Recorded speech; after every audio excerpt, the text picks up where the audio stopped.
me now in the studio is the leader of Reform UK, Richard Tice, and GB News political correspondent Olivia Utley. Welcome to the show. Richard, it's been a tumultuous week for your party. Yesterday, the only topic in town... It's been a great week. Well, this week, the only topic in town yesterday was Nigel Farage being outmanoeuvred. He admitted in the studio. He admitted himself outmanoeuvred. Nonsense. Actually, what he's confirmed is he's getting stuck in. Thrilled that he's able to campaign with us for the first time for the next 6 weeks. And I can tell you that it is going to be a busy period and he is going to get fully all engaged, and we are going to be a serious part of ensuring this is an immigration election. And yesterday's figures, the mass migration figures, complete betrayal by the Tory party. I mean, catastrophic. It's one of the reasons, actually, why the Prime Minister bottled it, because he was petrified of the growth of Reform UK in the polls, petrified by the fact that he was sinking in the polls. The fact that he chose the Titanic to have an event in confirms, sadly, that he is sinking. And look, we're making progress. And the polls out today, since the announcement of the election, show that actually there's no post-election announcement Tory bounce. Exactly the opposite. Richard, the gap with us is closing. Richard, never mind stopping the votes. Has Nigel leaving your ship stopped the vote? He hasn't left our ship. He's joined our ship. But the fact of the matter is, he said he would stand, and every pollster that we've had in the studio, every pollster worth their metal, said a Reform Party with Nigel Farage, fully standing, fully engaged, will give you a 6-point boost. That hasn't happened. A lot of people yesterday were sending their messages into GB News saying they felt betrayed by Nigel for not doing this. Do you feel betrayed by Nigel Farage? Of course not. I'm thrilled to bits that for the first time he's able to join the party fully and engage for the next 6 weeks. And that's absolutely great. And so, yeah, look, we're full on. And I think the reality is our press conference yesterday highlighting the complete betrayal, the mass immigration numbers. You've got a city the size of Birmingham arrived in 2023. They revised upwards the numbers from 2022. And we're going to make sure the British people understand that actually that mass immigration has huge extra pressure on housing rents that have increased by 20%, on wages being depressed, and also the pressure on our NHS. The whole healthcare system is being damaged by this mass immigration that no one planned for and no one voted for.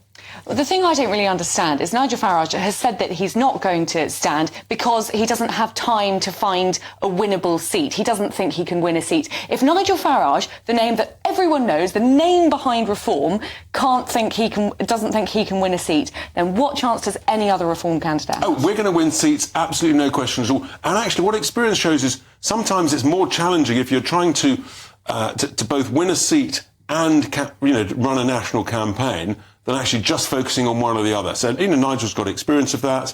And so, the conclusion was the right thing is campaign nationally, help us win some seats. And I'm very confident we're going to do that. In fact, I've already started to win bets. I said it would be a summer election, and sure enough, it's a summer election. Why? Because they're petrified of us. They know that Rwanda's not a deterrent, and Nigel's going to be a huge asset. And you're going to see that over the course of the next week. But hasn't this early move, I mean, in that very seat in this very studio last night, Nigel Farage said Rishi Sunak had outmanoeuvred him. By snapping the election early, it means there's not enough time to build the base, to fundraise, to get out there. And that's what the Brexit Party did so well before. You need that time to build your base, and that's been snatched away now by Sunak. Well, it hasn't been snatched away at all. The reality is that there's always a bit of tease and a bit of banter, but the truth is we're making great progress. I'm thrilled to bits, and I think you're going to see over the next week we are going to make sure people recognise this is an immigration election. It has so much impact on everything. We're pushing on hard, and I'm thrilled. Onwards and upwards. OK, so you like making bets.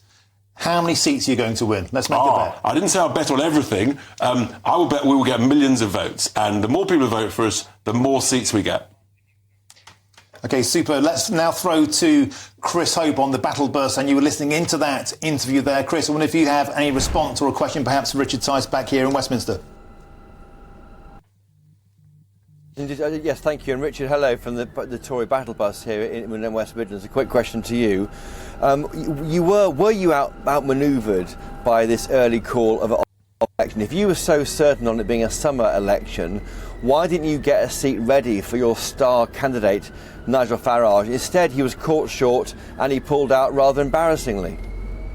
No, look, I disagree. There was no commitment that Nigel was definitely going to stand. You look at all options in any business, any walk of life, you look at a range of options, and you decide what you want to do. And that's, you make judgments and you want to say what's the most effective way of achieving the objective. And this is not a one-election game. This is, we will get millions of votes at this election, and then this is a medium-term plan and journey towards the 28-29 election when we will be the opposition. The Tories might be in opposition, but we will become the opposition.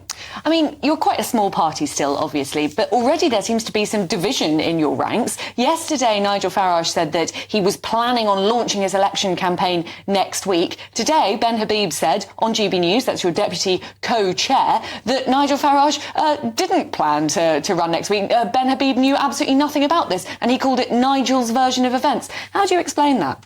The whole point is, if you're looking at thinking of something and you haven't confirmed it, you keep it within a very, very tight circle of information. So tight that it's not even his deputy lead. You keep it in a very tight circle. OK, we have to leave it there. Richard Tice, the leader of Reform UK. Thank you very much for joining us.